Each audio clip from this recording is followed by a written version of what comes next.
안녕하세요. 간호윤 교수님의 구슬이 바위에 떨어진들 책의 8장을 읽어드리겠습니다. 8장.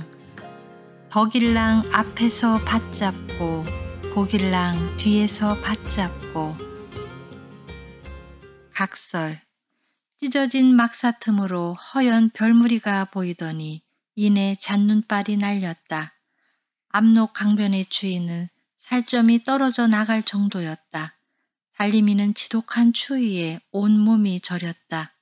꽃님이는 그런 달림이 허리를 꼭 끌어안고 된바람 맞는 문풍지처럼 떨었다. 끌려온 지 벌써 얼마가 지났는지도 모르겠지만 길에서 새해를 맞은 것은 확실하였다. 몽고군에게 끌려가는 여인들은 얼마 전까지만 해도 달빛과 별빛을 베개 삼아 베고 잠들었다. 요즘은 몽고군도 추운지 임시 막사를 얼기설기 쳤지만 겨울철 이 나라에서 가장 큰 압록강의 한기를 막아내지 못하였다. 서로를 끌어안고 밤을 새우는 수밖에 없다. 오리의 머리 빛깔 같은 강물은 이미 얼음으로 덮였다. 내일 날이 밝으면 저 강을 건넌다. 내 비녀, 내 비녀. 꽃님이는 며칠 전부터 더 저렇게 비녀를 찾아대며 잠덫을 심히 하여 달림이를 깨우곤 했다. 그럴 때마다 달림이는 제 몸도 불덩이지만 할 일 없이 꽃님이 언니를 꼭 안아주는 수밖에 없었다. 이마저도 오늘이 마지막이 될 듯하였다. 그렇게 피하였건만 올게 오고야 말았다. 며칠 전부터 달림이에게 눈길을 주던 누린내 풍기는 몽고 장수놈이 오늘 저녁에 밤 시중을 들라고 하였다. 내일이면 저희들 나라로 들어가서인지 오늘은 술판이 꽤 길게 이어졌다. 내 비녀, 내 비녀.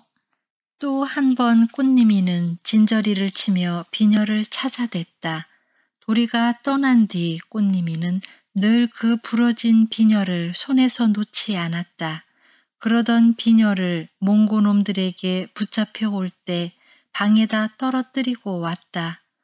몽고놈들이 떡전거리에 들이닥쳤을 때 달림이는 꽃님이네 집에서 옷을 깁고 있다가 함께 붙잡혔다. 도리와 고미가 떠나고 얼마간 지난 작년 가을이었다. 달림이와 꽃님이는 몽고군에 잡혀 북으로 지금껏 끌려왔다. 떡전거리에 들어온 몽고군은 닥치는 대로 불을 지르고 사람들을 죽였다. 그러더니 세 패로 나뉘었다. 일부는 남자들이 도망간 산으로 쫓아갔고 일부는 달림이 엄니 또래의 안악들을 모두 우물둥치 옆의 밭으로 끌고 갔다. 또 다른 한 패의 몽고군은 달림이와 같이 젊은 여자만을 데리고 읍성 안으로 들어갔다. 달림이 엄니와 달림이는 그렇게 맥없이 헤어지고 말았고 이제는 서로 생사도 모른다. 그때 읍성 안에는 이미 다른 곳에서 몽고군에게 끌려온 여인들로 가득했고 모두 달림이 또래였다. 그 수는 어찌나 많은지 달림이가 아는 셈으로는 모두 헤아릴 수조차 없었지만 지금은 퍽 많이 줄었다. 몽고놈들의 능욕을 참다 못해 목숨을 끊은 여인들이 반이라면 반은 여인의 몸으로 천리길을 걷다가 벼슬아치 집에 그렇게 많다는 백문연꽃 떨어지듯 슬프게 죽어갔다. 목련꽃은 잎보다 꽃을 먼저 피운다. 꽃이 져야만 잎이 난다. 앞뒤가 바뀌어서인지 꽃이 피는 날이 곧 지는 날이다. 벙그는 새하얀 목련꽃 봉우리는 꼭 순결하고 아리따운 계집애 같지만 일찍 지고 만다. 바짝 말라 마른 갈색으로 땅에 뒹구는 꽃잎은 참으로 슬프다. 달림이는 제 신세나 내 신세나 다를 바 없다고 생각했다. 하지만 아직도 앞으로 뒤로 끝없이 이어지는 행렬이다. 달림이는 꽃님이 언니만은 놓치지 않았다. 달림이는 꽃님이 언니를 놓치기라도 하는 날이면 도리도 고미 언니도 엄니도 다시는 만나지 못한다는 생각이 들었다. 몽고군은 낮에 눈여겨 보아두었던 여인들을 밤마다 갈아들였다. 달림이는 틈만 나면 꽃님이와 제 얼굴에 흙을 묻히고 되도록 몽고군의 눈에 띄지 않게 행동하였지만 도리가 없었다. 다른 날이면 잠자리에 들 시간인데 오늘은 술자리가 길어서인지 밖은 여전히 소란하다. 어차피 능욕을 당했다면 벌써 죽은 목숨이었다. 달림이 없이는 꽃님이 언니도 며칠을 넘기지 못할지 모른다. 북으로 끌려오면서 그래도 다행인 것은 꽃님이의 정신이 조금은 돌아왔고 달림이보다도 오히려 몸은 더 건강하였다. 달림이는 낮에 눈길을 주던 몽고놈을 상대해야 한다는 생각을 하자 그렇잖아도 추위로 잔뜩 옹그린 몸이 자지러지게 놀라며 머리털이 고추 서는 듯했다. 이 말을 짚어보니 어스름 저녁 무렵보다도 열이 더 오르고 땀기까지 촉촉하다. 언제부터인가 생각나지도 않았던 도리의 얼굴이 오늘은 또렷이 떠오른다. 돌아. 달림이는 가만히 도리의 이름을 불러봤다. 어차피 죽은 목숨이다. 여러 차례 도망칠 기회를 엿보았지만 기회를 찾지 못하고 여기까지 오고야 말았다. 이젠 더 이상 피할 수 없다. 이래 죽나 저래 죽나 가로지나 세로지나 죽는 것은 마찬가지였다. 달림이는 첫잠이 깊이 든 꽃님이를 살며시 깨웠다. 꽃님이 언니, 꽃님이 언니. 다행히도 꽃님이는 금방 눈을 떴다. 달림이는 입가에 손을 갖다 대고 눈을 깜짝이고는 꽃님이 언니 손을 잔뜩 움켜쥐었다. 심장은 중이 법고치듯 두 방망이질을 치고 조비비었다. 꽃님이도 무슨 일이 일어나는지 아는 듯이 소나기에 잔뜩 힘이 들어갔다. 도망을 치려면 낮에 보아둔 압록 강변의 갈대 기슭으로 들어가야 한다. 달림이는 언젠가부터 길에서 주워 허리끈에 숨겨 넣어둔 작은 칼 조각으로 막사의 뒤를 찢었다. 막사 천막은 의외로 쉽게 찢어졌다. 생각대로 여기저기 술판을 벌리느라 막사 뒤에 보초병은 없었다. 보름인가 보다 달은 휴양한데 벚꽃처럼 하얀 별빛이 소나기처럼 쏟아지고 있었다. 먼저 꽃님이를 내보내고 달림이가 손얼음으로 땅을 짚으며 뒤따라 나왔을 때다. 누군가 막사 뒤로 오는 발자국 소리가 들렸다. 달림이는 겁결에 꽃님이 입을 막고 돌아섰으나 이미 발자국 소리는 뒤에서 멈췄다. 달림이는 오금이 풀리고 눈앞이 캄캄하여 꽃님이를 안고는 그대로 주저앉아 버렸다. 거친 소나기가 달림이의 목덜미를 쥐었다. 달림이는 온 힘을 다하여 칼 조각을 쥔 손에 힘을 주어 휘두르며 일어섰다. 엉겁결에 한 발짝 물러서며 희죽 웃는 몽고군은 하필이면 낮에 눈길을 주던 그놈이었다. 놈은 다른 병사들을 부르지 않았다. 달림이가 잼쳐 칼 조각을 움켜쥐고는 놈의 웃는 얼굴을 향해 힘껏 내저었다. 그러나 칼 조각이 허공에 하얀 달빛만 흩뿌려 놓았을 뿐이었다. 놈의 표정이 바뀌고 달림이의 손에서 칼 조각은 힘없이 떨어졌다. 어느새 뽑은 놈의 칼끝은 초다새 달 그늘처럼 싸늘하게 달림이의 옷고름을 향했다. 달림이는 하늘을 올려다 보았다. 하늘엔 달과 별이 소금꽃처럼 활짝 피더니 배추나비처럼 달림이의 몸으로 홀홀 날아 들어왔다. 고드름 풀리던 봄날 얼음 조각이 서럽게 햇살을 받으며 쓰러지듯 별빛도 쏟아져 날아들었다. 달림이는 눈을 감았다. 달도 별도 하늘도 어둠뿐이다. 이제 모든 게 끝이다. 도리가 엄니가 떡전거리가 어둠 속으로 지나갔다. 삶의 끈을 여기서 놓는다는 게 그렇지만 혀를 깨물기만 하면 된다고 달림이는 생각했다. 그때였다. 주기 아씨. 꽃님이의 낮은 외침이 달림이의 귀에 들렸다.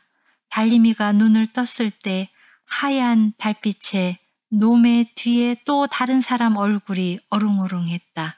순간 놈의 얼굴이 손으로 가려졌는가 싶더니 목줄기에 한 줄기 섬광이 진한 자리를 따라 검은 물줄기가 하얀 달빛을 받으며 허공에 줄을 그었다. 달림이의 눈에 주기아 씨가 어른거렸다. 주기아 씨는 조용히 손을 입에 갖다 대었다. 역시 달림이가 보통이 아니구나. 주기아 씨는 아무 일 없다는 듯 놈의 시체를 끌어 옆 도랑에 놓고 싱긋이 웃으며 달림이의 어깨를 툭 쳤다. 그러고는 잠깐만 기다리거라. 귀갯말을 하고는 여러 막사 뒤를 여기저기 찢어 놓았다. 이 정도면 됐겠지. 가자. 주기아 씨는 꽃님이와 달림이를 양손에 갈라잡고 갈대 숲으로 조용히 들어갔다. 강을 따라 오리는 실이 왔을 때쯤 다른 처녀들도 찢어진 막사 틈으로 나왔는지 여기저기 횃불이 비치고 소리가 요란하였다. 달림이는 긴장이 풀려서인지 몸이 덜덜 떨리고 정신도 몽롱해졌다. 주기아 씨가 그런 달림이의 모습을 보고는 잠시만 쉬었다 가자고 하였다. 그러고는 꽃님이의 손을 가만히 끌어당겨서는 얼굴을 찬찬히 뜯어보는 듯 했다. 달림이는 주기아 씨 눈에서 분명 달빛이 반짝이는 것을 보았다. 잠시 뒤 주기아 씨는 허리춤에서 무엇인가 꺼내서 꽃님이의 손에 쥐어 주었다. 꽃님아, 다시는 잃어버리지 마라. 아, 내 비녀. 꽃님이 언니 말처럼 비녀는 분명한데 한 개가 아닌 부러진 비녀가 두 개였다. 주기아 씨는 멍하니 쳐다보고 있는 달림이에게 말했다. 달림아, 지금부터 내가 하는 말 잘 들어라.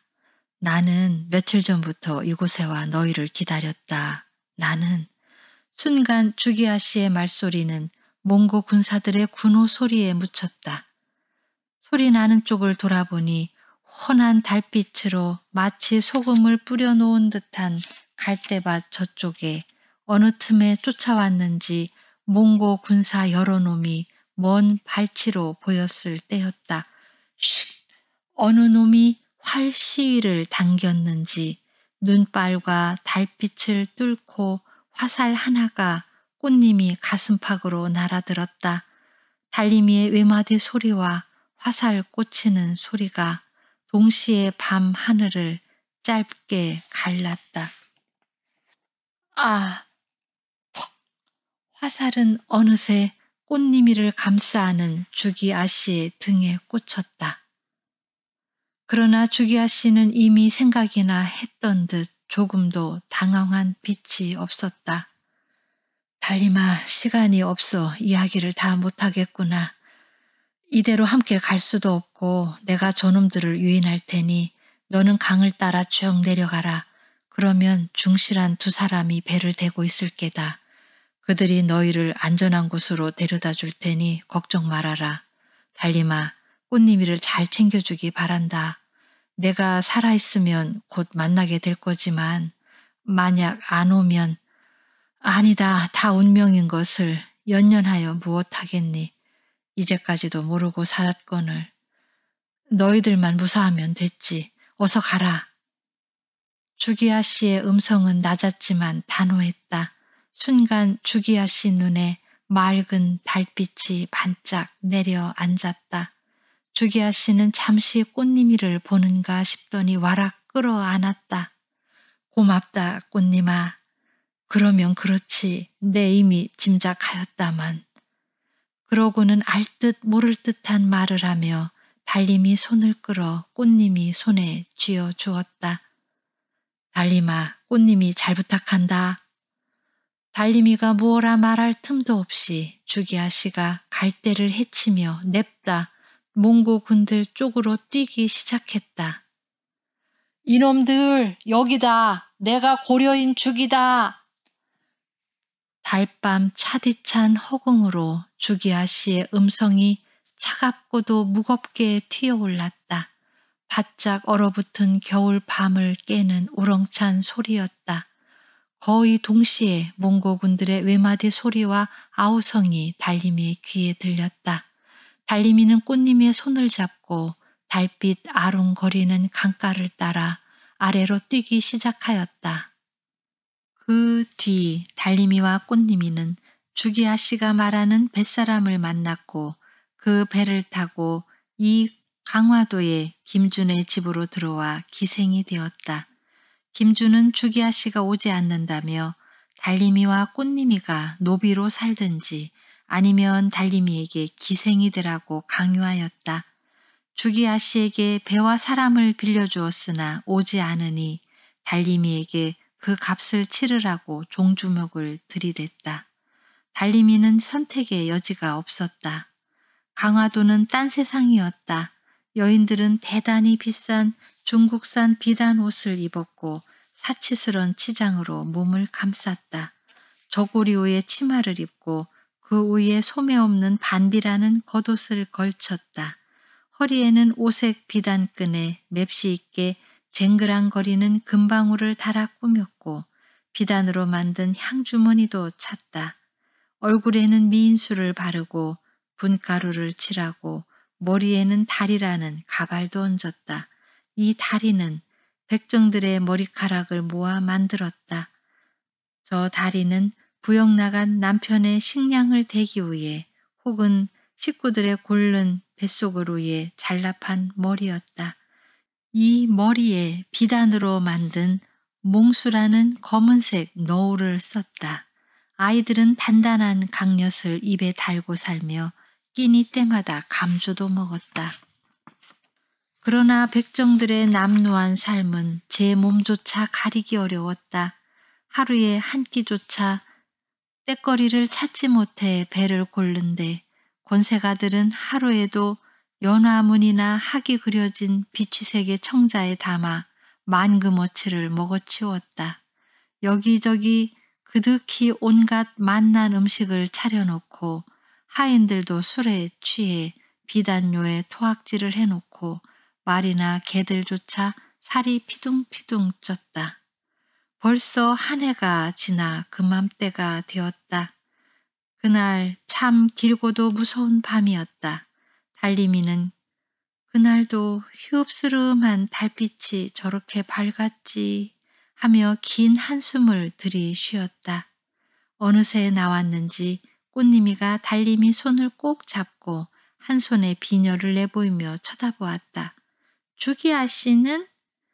그날 이후로 꽃님이는 비녀를 손에 꼭 움켜쥐고 다니며 혼잣말처럼 주기아씨를 찾았다. 하지만 주기아씨는 지금껏 오지 않는다. 달림이는 꽃님이에게 준 부러진 비녀 2개가 무엇을 말하는지 궁금하였다. 무어라 글자가 적혀 있었지만 달림이는 글을 배운 적이 없었다. 달림이는 가만히 생각해 보니 오늘 배운 노래가 제 신세와 다를 바 없었다. 떡전 거리에서 정오를 보내고 달래꽃 지짐을 해먹고 술인 날엔 엄니가 익무초 삶은 물을 억지로 먹여 여름 더위를 막으려던 기억이 새록새록 떠올랐다. 아, 도리는 지금쯤 어디서 무엇을 하고 지낼까? 또 고미 언니와 엄니는 어디에 있는지, 아니 모두 살아있는지조차 모르겠다. 달림이의 생각은 끝 가는 줄 몰랐다. 달림이는 내일이면 기생으로 이 노래를 불러야 한다. 동동이라는 노래인데 동동은 북소리이다. 덕은 뒤에 밭이 없고 복은 앞에 밭이 없고 덕이여 복이여 하는 것을 바치러 오시어요. 달림이가 알던 소교에는 없는 노랫말이었다. 원래 이 노래는 다달이 노랫말을 붙인 달거리체이다. 8간 회의 100의 가물을 위해서 궁에서 바꾸어 버렸다. 원래 달거리체는 그 옛날부터 불려왔다 하니 오래되긴 꽤 오랜 노래기에 이 땅에 사는 사람이라면 누구나 안다. 동동이란 북소리로 심장과 맥이 뛰듯 사람들의 온몸을 자극하고 생기를 넣어준다. 오늘 기생어미는 이 노래를 달림이에게 가르치며 궁중에선 아박춤이라 불린다고 했다. 그러니 전처럼 부르지 말고 우아하게 불러야 한다고 꽤나 구박을 주었다. 정월 냇물은 얼고자 녹고자 하는데 세상 가운데 태어난 내 몸은 홀로 지내지요. 2월 보름의 님의 모습은 높이 켜놓은 등불 같고요. 만인을 비추실 모습이시어요. 3월 지나며 핀 늦은 봄 달래꽃이여 남이 부러워할 모습을 지니고 나셨어요. 4월을 아니 잊으시고 오신 꾀꼬리세요. 무슨 일로 임은 옛날의 나를 잊으셨는지요. 5월 5일 수린날 아침 약은 천년을 길게 사실 약이라 바치어요. 6월 보름에 벼랑에 버린 빛과 같은 신세여 돌아보실 임을 조금이나마 뒤따르고 싶어요. 7월 보름에 100가지 음식을 진열하여 두고 임과 함께 살아가고자 하는 소원을 빌어요. 8월 보름은 한가위 날이지만은 님을 모시고 지내야만 오늘이 진짜 한가위 날이어요. 달림이는 목이 막혔다. 늘 흥겹게 부르던 노래였다. 목소리를 낮추어 입술만 달싹이며 우아하게 부르자니 흥이 날 턱이 없다. 그래도 2월의 달놀이, 5월의 단오놀이, 6월의 유두놀이, 7월의 중원놀이까지는 별거 없이 넘어갔으나 또 8월의 한가위 놀이에 와서 목소리가 걸렸다.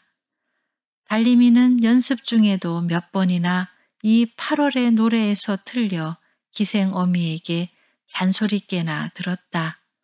달림이는 5월 농부 8월 신선이라던데 하고 혼잣말을 하고는 3, 4월이면 화전놀이를 하고 농악을 치던 떡전 거리를 떠올렸다. 그때는 꽹과리와 북, 징, 장구만 있어도 마을 사람들은 덩덕쿵 흥을 냈었다. 기생어미는 궁궐에선 피리, 소금, 대금, 해금, 아쟁, 장구, 북, 박과 같이 합동으로 연주해야 한다며 매몰차게 눈을 흘겼다.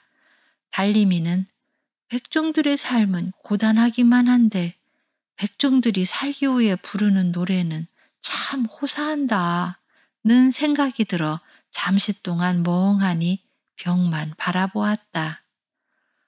9월 9일 중양절에 약이라고 먹는 국화, 꽃이 집안으로 드니 계절이 깊어만 가요.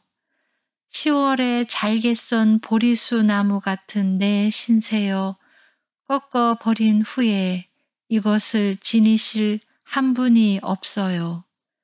11월에 살고 있는 토방 자리에 한삼을 덮고 누워 고운 일을 놔두고 따로 지내 슬픈 일이어요. 12월 분지, 산초, 나무로 깎은 소반 위에 있는 젓가락 같은 내 신세여 임의 앞에 들어 사랑을 보이니 엉뚱한 손님이 젓가락을 쓰네요. 동동. 달림이는 겨우 노래를 끝마쳤다.